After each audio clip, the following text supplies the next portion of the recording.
mundo animadíssimo para interpretação de texto aí. A gente está com foco em uma matéria muito importante dentro do conjunto de interpretação de texto, que é a matéria vícios de linguagem. Quais são os dois vícios mais cobrados em prova para vocês entenderem?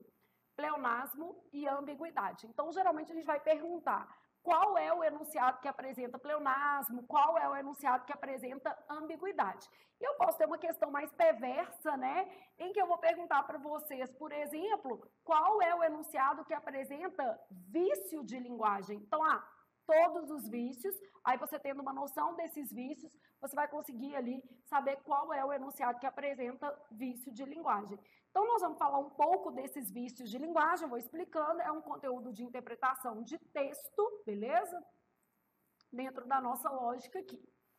Bom, os vícios de linguagem, eles vão caracterizar propriamente, né, erros quando da construção de um enunciado. Então, vamos pensar assim, ó.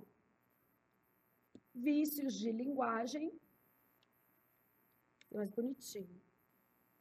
Então, caracterizam erro quando da construção de um enunciado. Os mais cobrados, tá? O que a gente vai ter aqui? Pleonasmo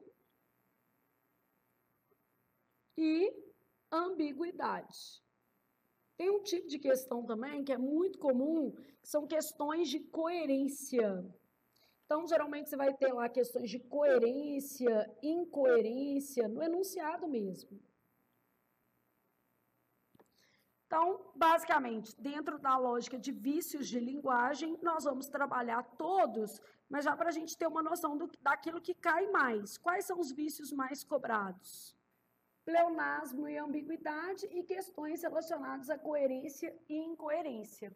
Bom, eu vou começar explicando esses três, pleonasmo, ambiguidade e incoerência, que são os mais importantes, e aí na sequência a gente vai vendo os outros por meio de uma apresentação, porque esses realmente são mais, vamos dizer assim, válidos aí.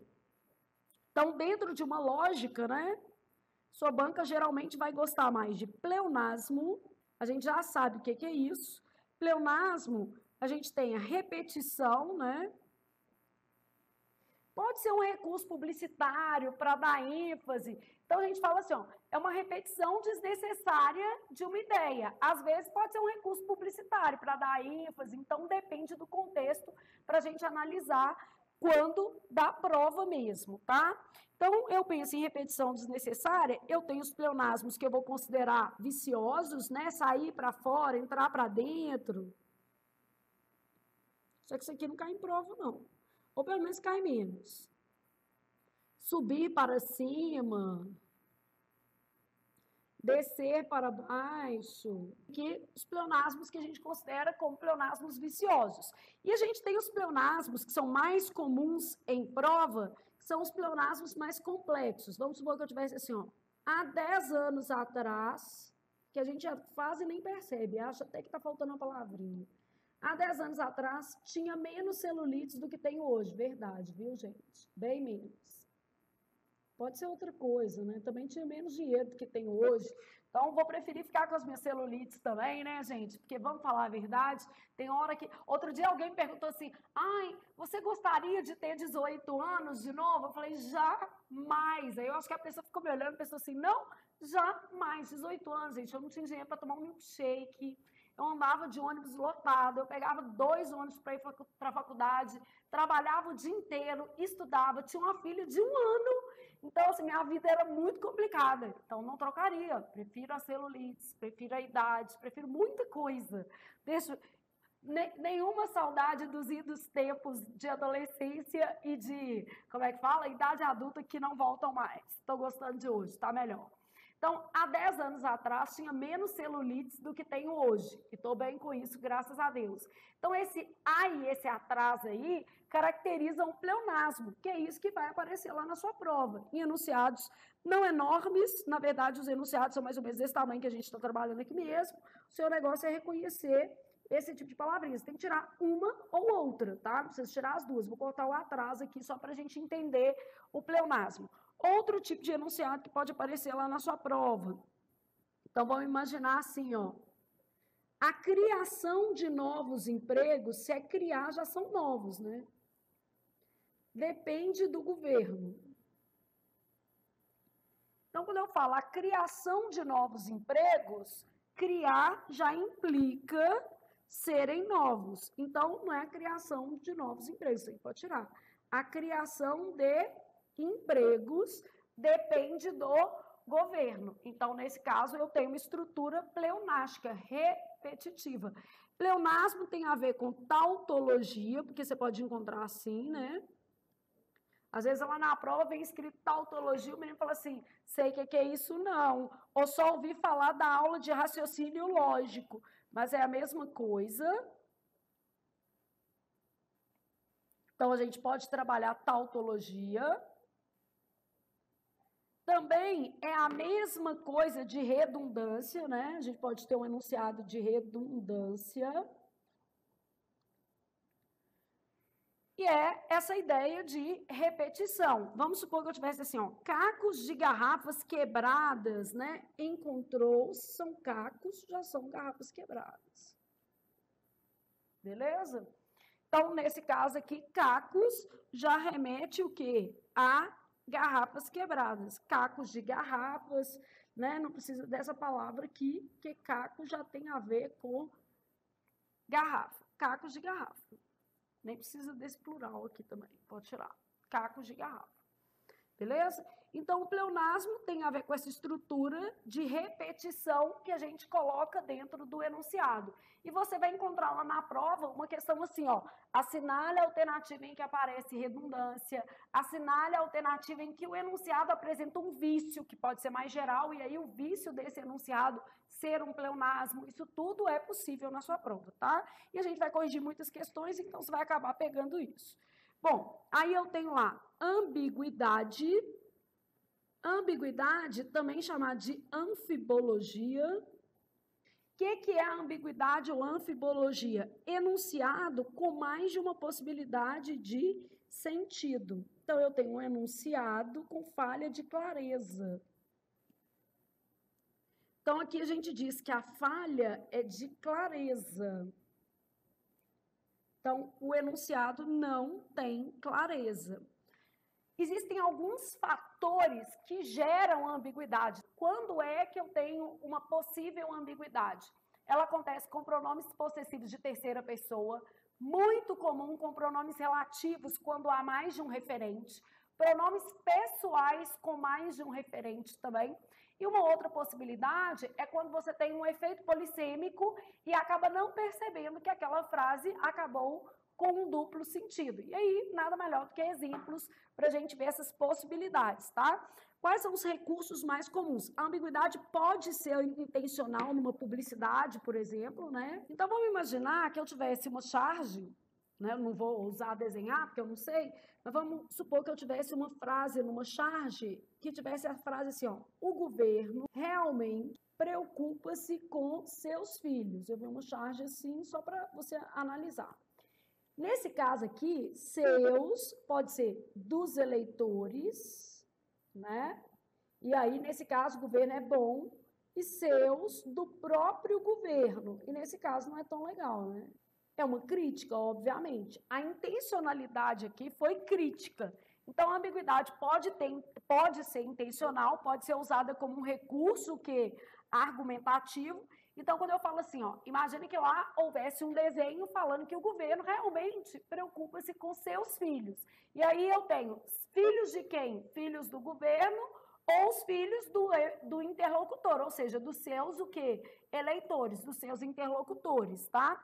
Nesse caso aqui, a gente vai dizer que a ambiguidade é intencional e é uma forma de crítica, né? É uma sátira. Então, trata-se da ambiguidade como um recurso expressivo, né? Que, ó, trata-se de uma crítica ao governo. É o objetivo do texto, beleza? Isso aqui só para mostrar que a ambiguidade pode ser o quê? Intencional. E aí, por exemplo, eu posso ter uma questão perguntando assim, ó, assinale a alternativa em que a ambiguidade é intencional. Ambiguidade intencional, obviamente, ela tem um objetivo. Normalmente, esse objetivo é de crítica. Ah, mas é sempre crítica? Claro que não, normalmente. Vou te dar um outro exemplo que seguramente você conhece.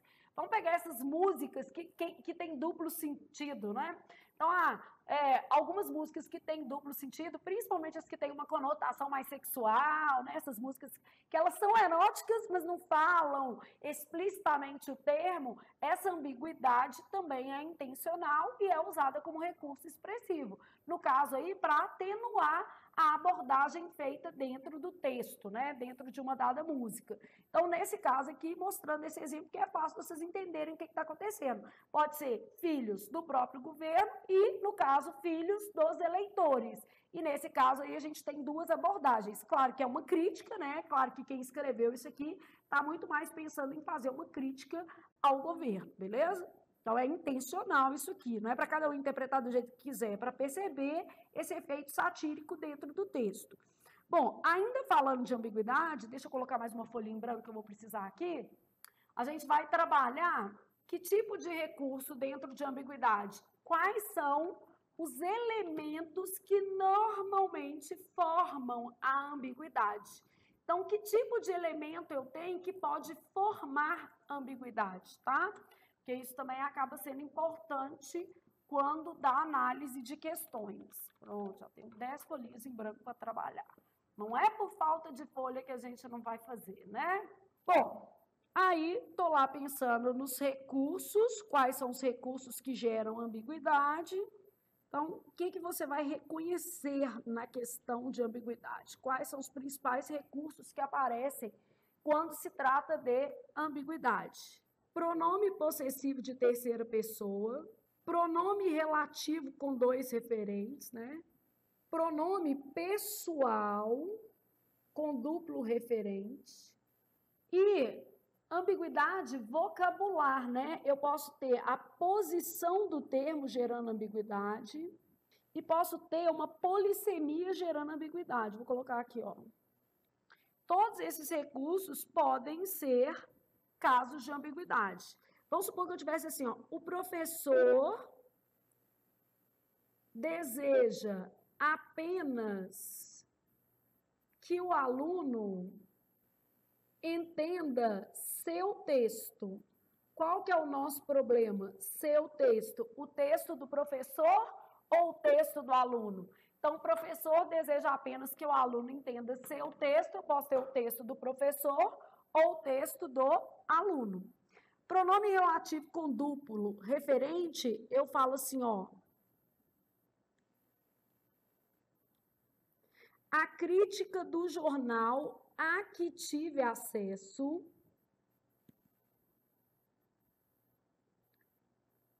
foi severa.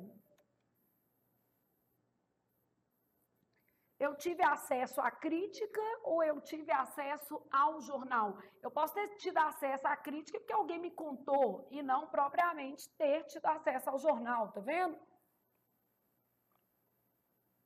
Então, eu tenho um duplo referente aqui, beleza? O homem está preocupado.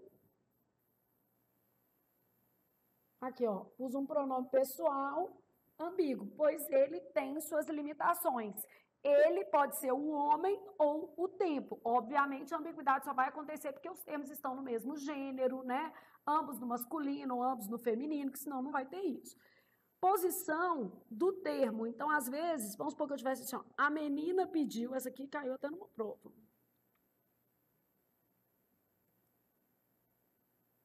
Muito ousada, fantasia de fada. Então, quando eu falo, a menina pediu muito ousada fantasia de fada, a fantasia era ousada ou a menina era ousada? E polissemia, eu falo assim, ó, a cachorra da mulher, por exemplo, não vale nada. Não, vamos colocar o cachorro do homem, né? Cachorro do meu marido, mulher não. E às vezes, dependendo do dia, ele é bem cachorro mesmo. O cachorro do meu marido não vale nada. Vale alguma coisinha. Depende do dia também. Então, o cachorro do meu marido não vale nada, eu posso estar chamando o meu marido de cachorro e posso estar, obviamente, me referindo ao cachorro dele mesmo. No caso, lá em casa, todos os cachorros valem muito. Tá valendo mais que as pessoas, os cachorros lá de casa, gente. Frida e Fred e a gatinha Bia conquistaram o meu coração, porque eles são muito mais legais que muitas pessoas que eu conheço. E olha que a Frida, especialmente, que é a minha cachorra, ela comeu o meu jardim inteiro. Ela comeu até a porta do canil, ela conseguiu comer. É uma canicorso. E mesmo assim eu consigo amá-la de paixão. Ninguém pode falar nada com ela. Se ela falar, quero seu bife, eu dou. Ah, não pode dar comida para cachorro, eu sei, gente, mas ela pega, eu não dou. Ela senta na mesa, vai lá e come no meu prato. Então, não dou. A questão é outra. Então, ó, ambiguidade, o professor deseja apenas que o aluno entenda seu texto. Texto de quem? Do aluno ou do professor? A crítica do jornal a que tive acesso foi severa.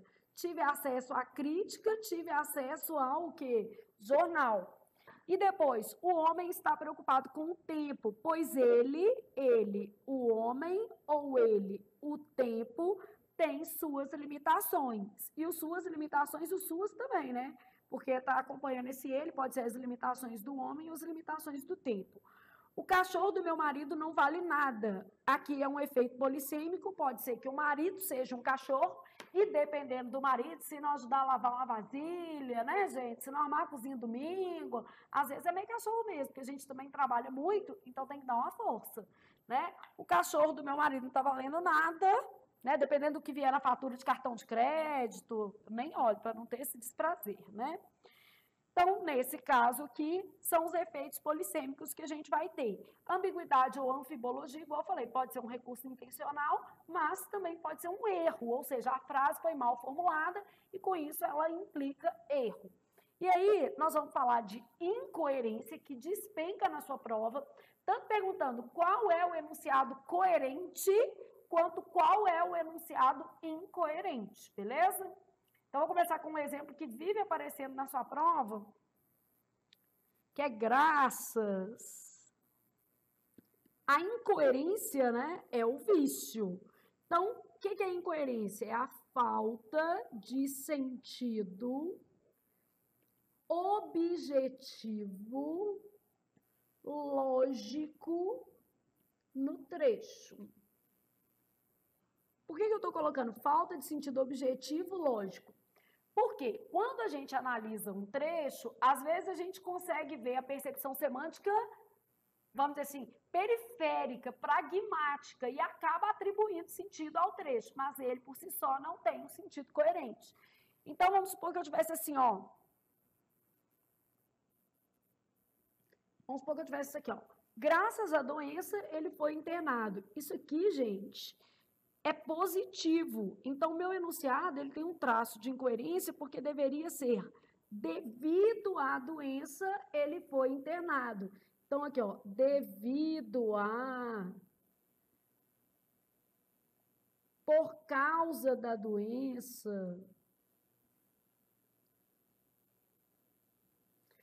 Então, devido à doença, por causa da doença, graças é só quando é positivo, né? Só se aplica a contextos positivos. Vamos supor que eu tivesse um outro enunciado, tipo assim, nunca diga nunca. A gente até viu isso aqui em algum momento da vida, né? Aqui a gente tem uma contradição objetiva. Você usou nunca para dizer a palavra nunca. Ah, mas tem outro jeito? Claro que tem. Ué. Não diga nunca. Né? Vou usar, em vez de nunca, vou usar a palavra não. Então, esse nunca aqui, ele contradiz o restante do meu pensamento, formando uma incoerência. Então, aqui, ó, não diga nunca. Não utilize a palavra nunca. E aí você encontra em prova, às vezes, né, umas frases bem incoerentes. Tipo assim, vou diretamente de uma poesia que eu adoro, aí você vai encontrar assim, só é vivo quem morreu. Tá, só é vivo quem morreu. Claro que, objetivamente, esse enunciado não é lógico.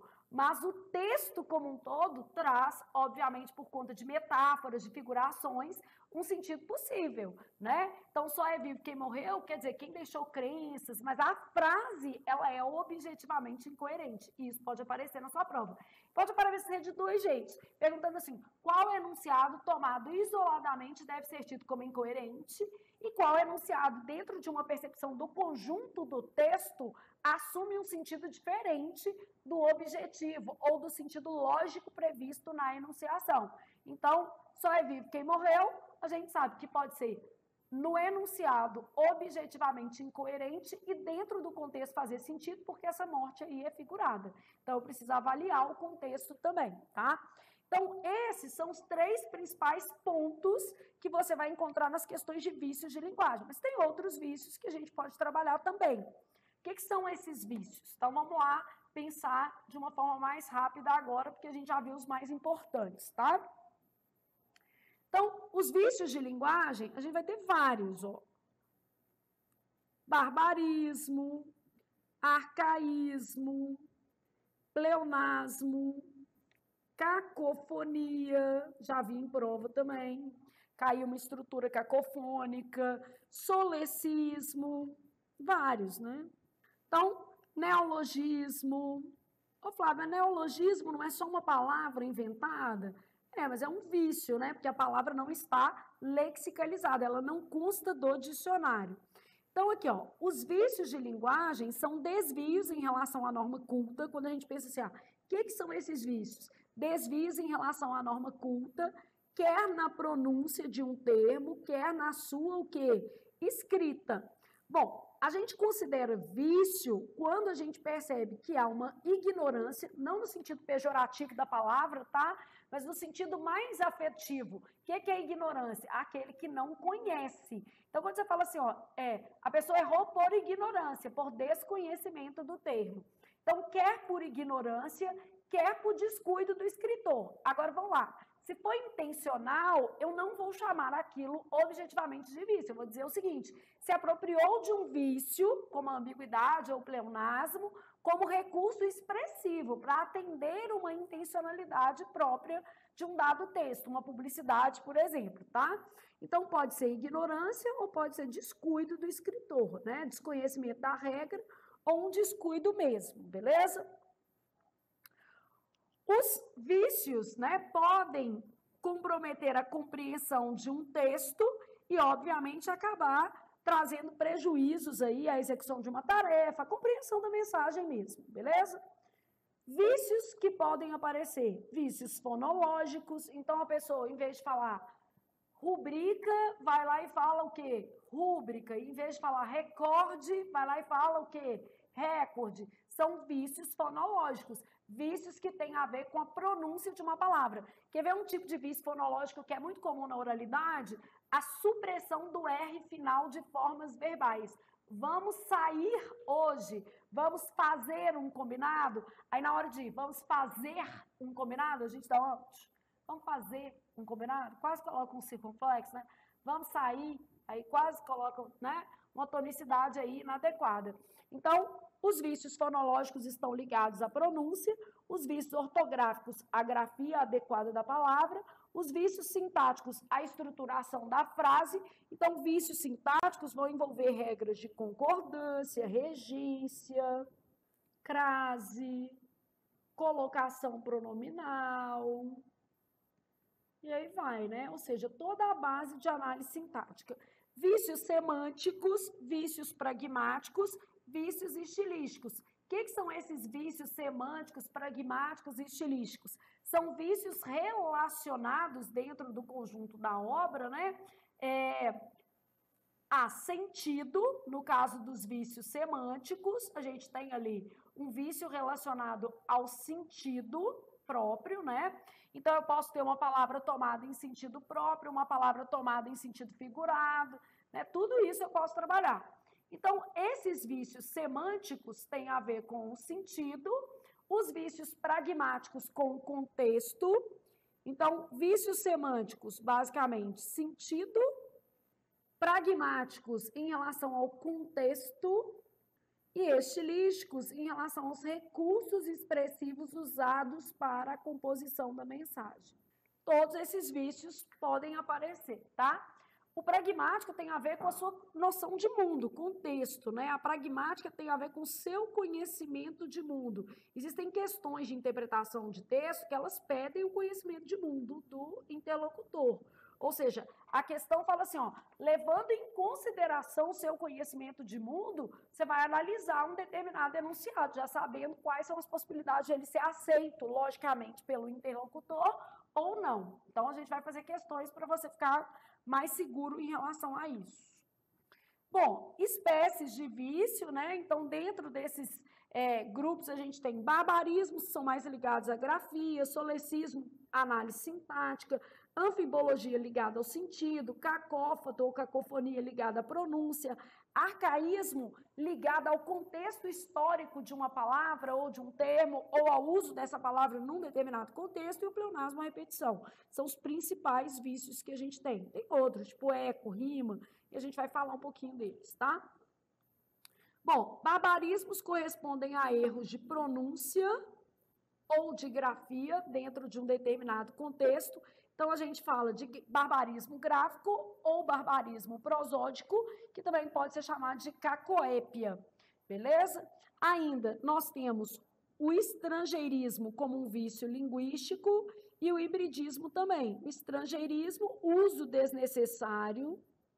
Então, uso desnecessário de termos estrangeiros, em vez de fazer liquidação, vai fazer sale, em vez de colocar desconto, off, né? Então, a gente vai observando ali o contexto. E o hibridismo, palavras formadas a partir de línguas diferentes. Então, aqui uma lógica, tá? Barbarismo gráfico ou cacografia, porque às vezes vem um nome mais exótico, né? Ocorre sempre que há um desvio na grafia de uma palavra. Então, aqui, ó, ela tinha a proeza de atentar contra a mãe. Então, nesse caso, a gente tem um barbarismo gráfico, proeza. Ele apresentou um argumento sucinto. Então, o argumento tem que ser sucinto, sem S, né?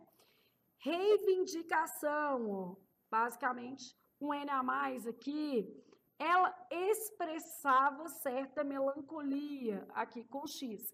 Então, nesse caso aqui, vocês concordam comigo que, embora a questão possa vir com uma roupagem mais textual, porque eu posso pegar um trecho do texto que apresenta um erro gráfico, né, um barbarismo, eu posso pegar um trecho do texto e reescrever, inserindo um barbarismo, mas o conhecimento próprio dessa questão é menos textual e mais gramatical. Neste caso aqui, é menos interpretativo e mais um conhecimento antecipado de regras de ortografia, né?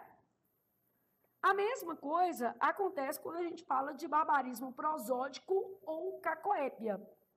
O barbarismo prosódico ou a cacoépia retrata desvios ocorridos da acentuação, né, das palavras, ou seja, na tonicidade. Então, o certo é falar, por exemplo, ruim, aí a gente vai lá e fala ruim. O certo é falar recorde, a pessoa vai lá e fala recorde. Filantropo, aí a pessoa vai lá e fala o quê? Filântropo. Misantropo. Então, basicamente, aqui a definição da sílaba tônica, né? O certo é rubrica. Existem sutil, nobel, novel, né? Então, basicamente aqui é o conhecimento acerca da sílaba tônica que faz a pessoa acertar ínterim em vez de interim, né? Nesse ínterim, conhecer uma pessoa interessante. Nesse ínterim, será como é que a gente erra, porque tem um acento nesse caso, né? Mas erra, tá? Então, nesse ínterim. Então, erros de prosódia são erros vinculados à pronúncia de uma dada palavra. Em geral, ele acontece por desconhecimento em relação à sílaba tônica. Filantropo é uma palavra paroxítona, misantropo, palavra paroxítona, ínterim, proparoxítona, recorde, paroxítona, condor, oxítona, nobel, novel, mister. Mister, então, né, a pessoa acha que está arrasando na redação, é mister. Ainda põe um acento, fala, meu filho, de onde você tirou isso? Mister, né? É mister estudarmos português. Mister. condor. Então, nesse caso, a gente já tem algumas referências de prosódia. Bom, barbarismo vocabular ligado ao uso de estrangeirismo.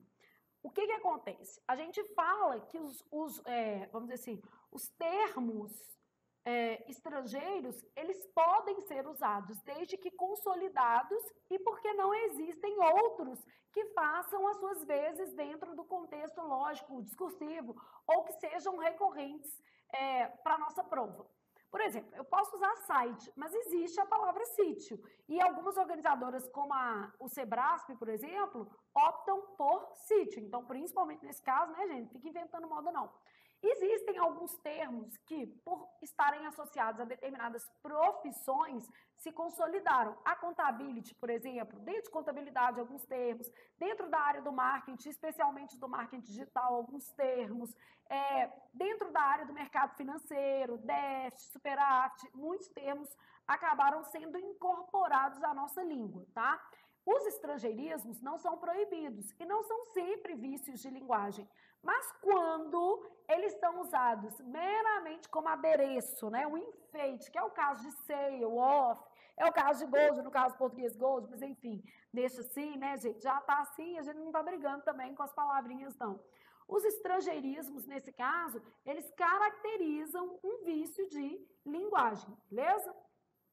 Bom, então, trata-se de uma impropriedade lexical, né, consolidada pelo costume, pelo uso, e a gente tem palavras tipo marketing, design, acabam sendo mais comuns e realmente existem menos opções para traduzir isso aqui. Ah, Flávia, mas eu posso usar marketing como mercado, por exemplo.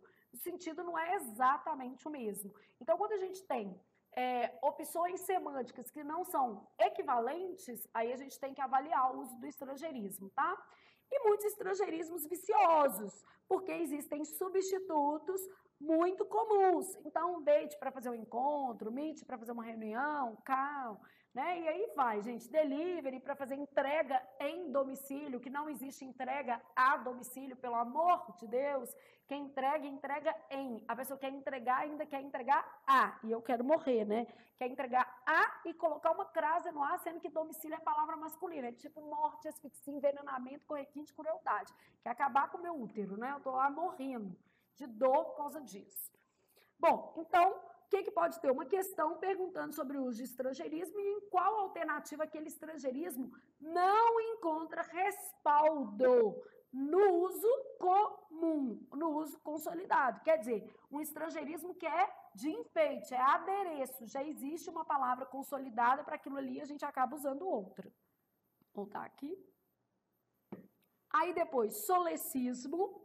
O solecismo tem a ver com algum desvio de natureza simpática, então, concordância, regência, colocação pronominal e outros, tá, gente? Deixa eu acrescentar aqui, ó. Então, crase, pontuação, tudo que tiver a ver com a montagem da frase, né? Então, ou seja, a montagem da frase. Então, qualquer erro cometido nesse campo, né, seja na língua oral ou na forma escrita, será classificado como um solecismo. E claro que na maioria das vezes a gente comete solecismos por desconhecimento da regra, né? Então, a gente vai colocar um verbo haver lá, escrito errado, isso aí vai ser um caso de o quê? Solecismo, né? Pegar alguns exemplos só para a gente ter uma ideia de solecismos que poderiam aparecer na nossa vida. Alguns bem comuns, né? Vamos supor que eu tivesse lá assim, ó.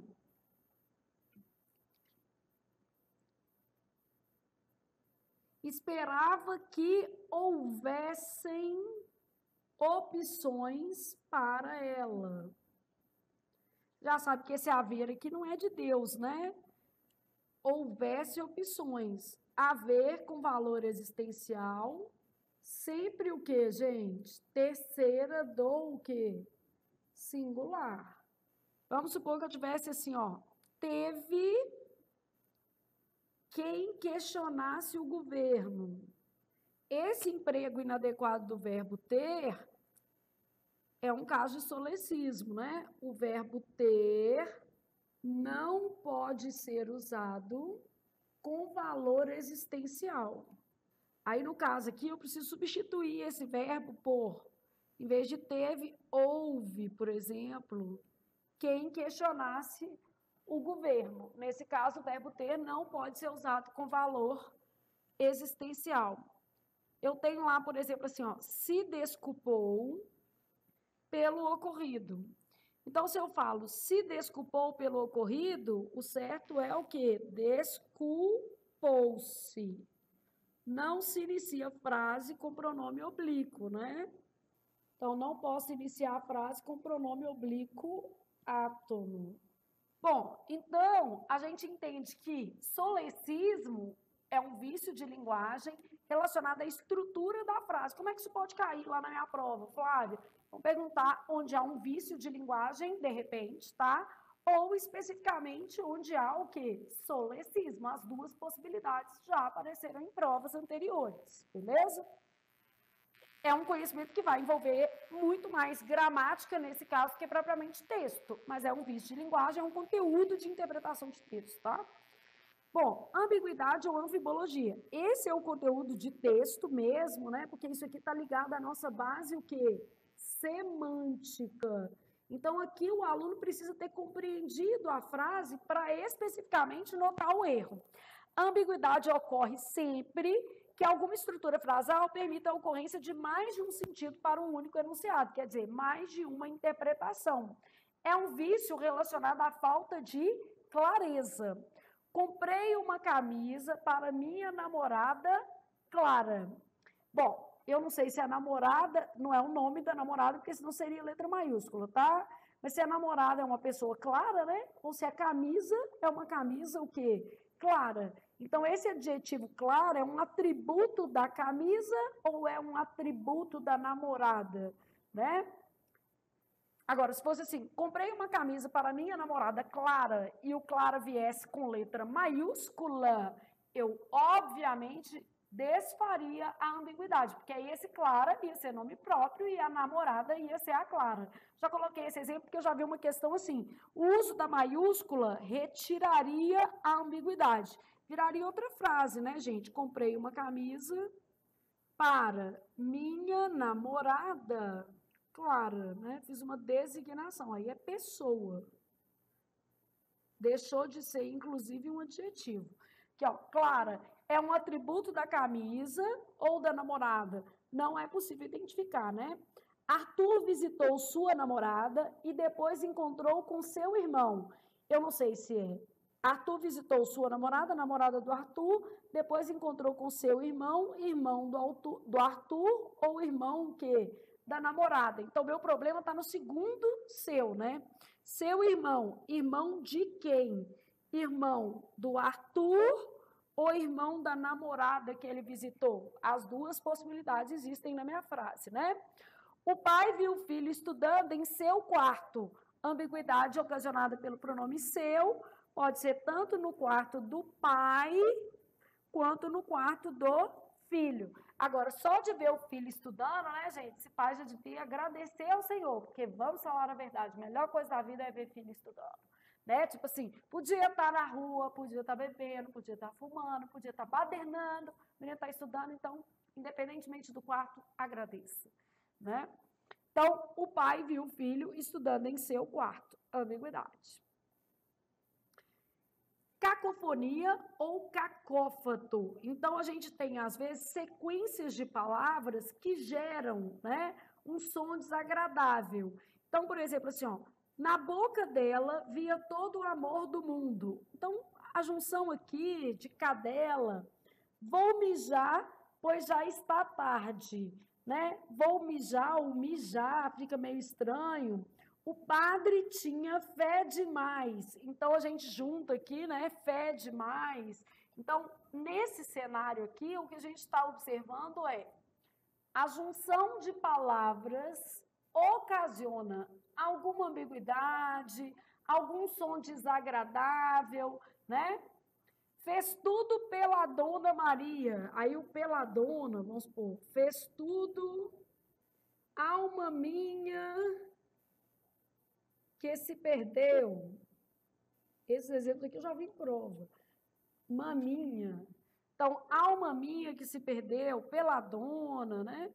Então, você tem aí alguns elementos que podem formar um som que desagradável. Cobrou R$10 por cada. Então, só esse por cada, né, a gente já considera um pouco desagradável. Então, a cacofonia tem a ver com a junção. Isso precisa de uma percepção quando da leitura do trecho. A junção de elementos dentro do contexto frasal e essa junção produz um som desagradável, beleza? Ou erótico, porque a gente vê na prova lá, peladona, maminha, a gente já sabe que vai ser considerado pela banca uma cacofonia. Então, eu costumo brincar, falar assim, se formar uma coisa erótica também vale, né? Às vezes não é cacofônico, não é uma palavra feia, mas, mesmo assim, a banca já está considerando ali algo inadequado. Os arcaísmos são palavras em desuso, a língua é viva, né? Então, a gente tem vocábulos arcaicos mesmo, e eles costumam comprometer, às vezes, a clareza, porque não são facilmente compreendidos pelos, né, interlocutores, beleza? Aqui eu coloquei o exemplo da palavra físico, empregado com sentido de médico, porque é um arcaísmo, hoje a gente não usa a palavra físico nessa acepção, nesse sentido. Outras, sim, no lugar de também, isso aqui acaba sendo também um pouco de um resquício do juridiquês. Ô, Flávio, mas eu adoro usar outro assim, pior é que eu também uso com muita frequência, mas só que acaba sendo um conector mais arcaico.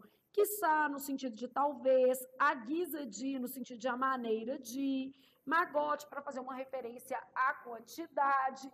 Então, as palavras arcaicas são aquelas que, dentro de uma normalidade, não são usadas no NURC. O que é NURC? Norma Urbana Culta. Você pode até encontrar numa petição, mas não vai encontrar num texto jornalístico, não vai encontrar em um texto de pesquisa. Uma petição, porque, de repente, o advogado que está fazendo aquela petição também pode ser mais arcaico, né? Gostar de alguma coisa assim. Vespremeva, usou um latinismo com um arcaísmo, pode acontecer, né, gente? Tem espaço para tudo no mundo. O pleonasmo, um dos vícios mais cobrados em prova, pleonasmo, incoerência, tá? É um vício de linguagem que apresenta ali uma informação redundante, né? Então, a repetição não agrega nada ao texto, mostra-se supérflua, inútil. Então, elo de ligação, pequenos detalhes, a ideia de detalhe, né, que já é pequeno, regra geral, se é uma regra, é geral. Existem exceções. Então, como eu já disse, há 10 anos atrás, né, repetir de novo, vou falar, mas eu posso ter repetido uma vez, vou repetir outra vez. Poder pode, gente, mas para efeito de prova, não fica considerando essas coisas, não, porque senão a gente acaba errando. Então, dentro da prova, vai observando comigo quando a gente estiver fazendo questões. Qual é o contexto em que essas palavras aparecem? Então, a gente já sabe, ó, um monte de vezes vai aparecer um graças e eu vou considerar isso como incoerência quando estiver fazendo uma referência a algo negativo. Eu tenho que observar o pleonasmo numa lógica naquele enunciado, não ficar imaginando, por exemplo, mas a pessoa poderia, talvez, quem sabe, assim, porque aí tudo passa quase a fazer sentido, porque a gente extrapola demais a literalidade do que está escrito. E o que ajuda, gente, é fazer questões. E o que faremos na sequência? Muitas questões. Na sequência, amanhã, na próxima aula, nós vamos corrigir diversas questões de texto para vocês terem uma ideia dessa dinâmica, especialmente dos vícios de linguagem, mas a gente vai aproveitar para trabalhar outros conteúdos de uma vez. Por exemplo, nós vamos trabalhar na aula de amanhã transposição do discurso direto para o indireto, discurso indireto livre, que é um conteúdo de interpretação de texto também que tem sido muito cobrado em prova. Nos últimos anos, 2021, 2020, isso foi bastante explorado em prova, então amanhã eu vou contextualizar essa parte que a gente viu hoje com questões e vou trabalhar também essa questão do discurso, tipos de discurso, direto, indireto livre, direto e indireto, a transposição, tudo isso para a gente sair daqui, ó, afiadíssimo para a nossa prova. E fazer exercício é vida. Então, a gente volta amanhã ao vivo, às 19h.